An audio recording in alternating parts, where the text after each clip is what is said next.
এরপর doctor Hahnemann আলোচনা করছেন ইমিটেশন অফ নেচার, প্রকৃতিকে ইমিটেশন নকল করার তারা যে দাবিটি জানাচ্ছেন সেটা কতটুকু যুক্তিযুক্ত সেই বিষয়টি নিয়েও তিনি আলোচনা করছেন। মূলত প্রথম কথা হচ্ছে তারা যে দাবিটি করেছে যেটা প্রকৃতির ইমিটেশন, এটা সত্য নয়। আগের আলোচনায় তিনি এটা বলেছেন। তারপর উনি বলছেন যে যদি তা ইমিটেশন হয়ও কতটুকু যৌক্তিক, এটা তিনি আলোচনা করেছেন 26 নাম্বার, 28 নাম্বার, 32 নাম্বার, 33 নাম্বার, 34, 37 এবং 39 নাম্বার এবং আরও কিছু প্যারায়ের সম্বন্ধে কিছু হিন্টস আছে। তিনি তাদের সবগুলো পদ্ধতি সম্বন্ধে আলোচনা করেন এবং এগুলোর অযৌক্তিকতা বিস্তৃতভাবে তুলে ধরেন। তিনি এখানে একটা একটা করে তাদের এই পদ্ধতিগুলোর আলোচনা করেন। তিনি উদাহরণ তুলে ধরেন যে এই প্রকৃতির ইমিটেশন করার জন্য তারা কি করছে। When the disease natural process propelled blood into the vein of the rectum and anus, blind hemorrhages যেখানে বলা হয়েছে মিনিস্টার নেচারে অ্যাপ্লাইড লিচেস, তারা এখানে যোগ প্রয়োগ করতেছে। রক্তের মধ্যে ন্যাচারাল ডিজিজ ফোর্স যখন রেকটামে বা অ্যানাসে হ্যামারয়েডস তৈরি করে, তারা সেটাকে প্রাকৃতিক পদ্ধতিতে সারানোর জন্য যোগ প্রয়োগ করছে।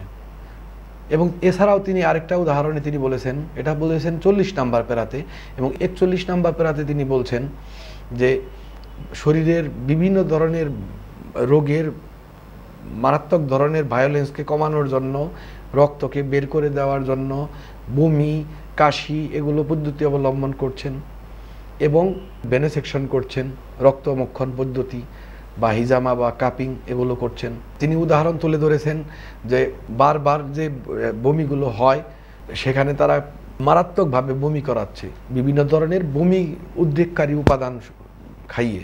এছাড়াও তিনি ইনফ্ল্যামেশন তৈরি করা, ঘাম দিয়ে জসারে, যেগুলোর কথা আমি আগেই বলেছি, ডায়াফোরিটিকের ব্যবহার বা লাক্সাটিভের ব্যবহার, জোলাপের মাধ্যমে ডায়রিয়া তৈরি করিয়ে বা পায়খানা করিয়ে মানুষকে ভালো করার চেষ্টা। আমাদের রোগীরা অনেক সময় এসে বলে যে আমি পায়খানা করলেই মনে হয় ভালো হয়ে যাবো, আমাকে পায়খানা করার ওষুধ দিন।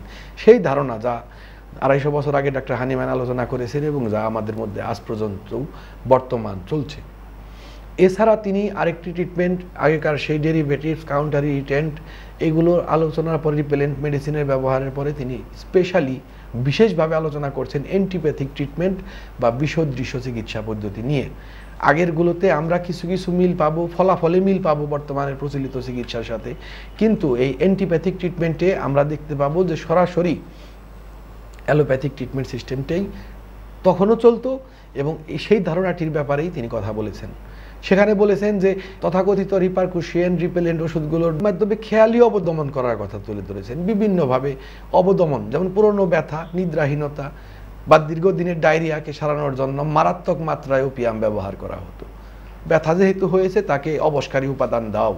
আজকেও যে নীতিটি প্রচলিত, ঘুম আসছে না ওপিয়াম দাও, ঘুম আনবে সে ধরনের, নার্ভকে অবশ করে দেবে, স্নায়বিক অবসন্নতা তৈরি করবে সেই ধরনের উপাদান দাও, আজও যা চলছে। বমি হচ্ছে, উত্তেজক স্যালাইন দিয়ে থামানো হতো তখন।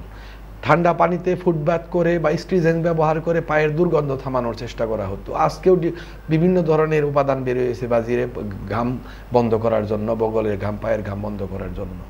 লিড এবং জিঙ্কের দ্বারা প্রস্তুত ওষুধের দ্বারা চর্মোদ্বেগ ছাড়ানো, এটা এখন বর্তমানে জনপ্রিয় চিকিৎসা, তাই না? আজকে স্কিন ডিজিজের জন্য মলমটা খুবই জনপ্রিয়, সবাই ব্যবহার করছে, মনে করে তারা কত ভালো মতো সেরে গিয়েছে। ডক্টর হানিম্যান 250 বছর আগে কিন্তু এগুলো সম্বন্ধে আলোচনা করছেন।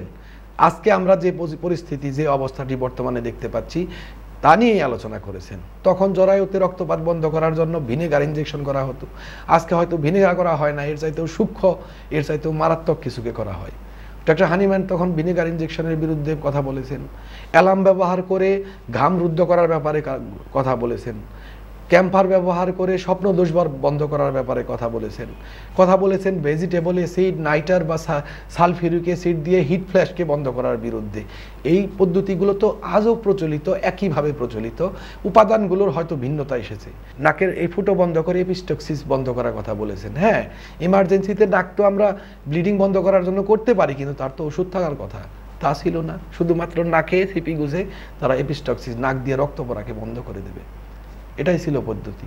লিড জিঙ্কের অক্সাইডের মাধ্যমে আলসারের স্রাবকে শুকিয়ে ফেললেই রোগী সেরে গেল, তখনকার ধারণা ছিল। বর্তমানে যেটা অ্যান্টিবায়োটিক দিয়ে করা হয় প্রকারান্তরে, কিন্তু আদৌ কি তাতে সারে? ডক্টর হানিম্যানের প্রশ্ন ছিল এটাই। তিনি এই প্রসঙ্গে আলোচনা করতে গিয়ে চমৎকার একটি কথা বলেন, medical art is not in a condition to follow the hidden paths by which the vital force effects is crisis.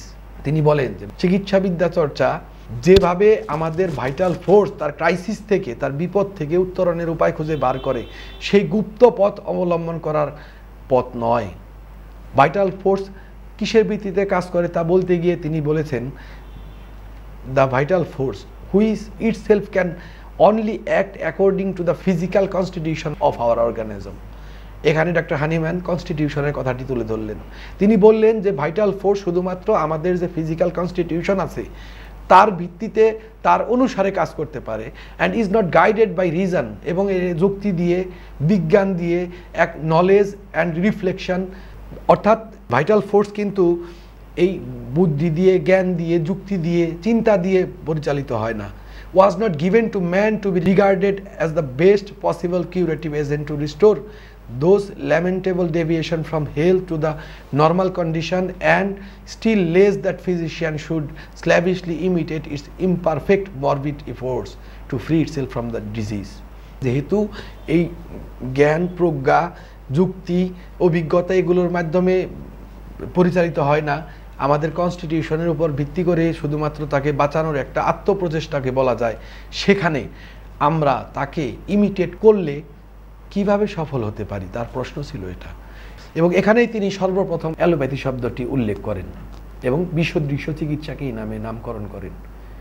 এ প্রসঙ্গে তিনি বলেন, it must therefore necessary follow the all artificial imitation but derivative methods, and likewise the suppression of these methods must either increase the disease or render it dangerous by the suppression, and both of these allopathy does. এই allopathy সম্বন্ধে doctor Hahnemann বললেন যে এই অ্যান্টিপ্যাথিক method বা derivative methods, এই artificial imitation কিংবা এই suppression, দুটোই অ্যালোপ্যাথি করে, এবং এই দুটোই মানুষের শুধুমাত্র ভয়ানক ধরনের ক্ষতিই করতে পারে। আমি বহুদিন আগে একবার একটা লেখায় অ্যালোপ্যাথি শব্দ ব্যবহার করায় আমাদেরই একজন চিকিৎসক মন্তব্য করেছিলেন, ডক্টর হানিম্যান কোনোদিন অ্যালোপ্যাথি বলেননি, অ্যালোপ্যাথি শব্দটা উচ্চারণ করেননি। কথাটি ভুল। ডক্টর স্যামুয়েল হানিম্যানই কিন্তু এই সর্বপ্রথম অ্যালোপ্যাথি শব্দটি লাস্টে হচ্ছে ALLOPATHISCH, এবং এটা থেকেই পরবর্তীতে অ্যালোপ্যাথ বলা হয়, অ্যালোপ্যাথিক বলা হয়। অর্গানন অফ মেডিসিনেই কিন্তু সর্বপ্রথম তিনি অ্যালোপ্যাথি শব্দটি ব্যবহার করেন অ্যালোপ্যাথি নাউন হিসেবে, যেখানে বানানটি হচ্ছে ALLOPATHIE, অ্যালোপ্যাথি। ইংলিশে আমরা ওয়াই দিয়ে লিখি। যাই হোক, ডক্টর হানিম্যান সর্বপ্রথম কিন্তু অর্গাননে অ্যালোপ্যাথি শব্দটি উল্লেখ করেন, এবং এই অ্যান্টিপ্যাথিক ট্রিটমেন্ট, সাপ্রেসিভ ট্রিটমেন্ট এবং এই counter irritant treatment, derivative treatment, এই সবগুলোর নামকরণ করেন অ্যালোপ্যাথিক নামে।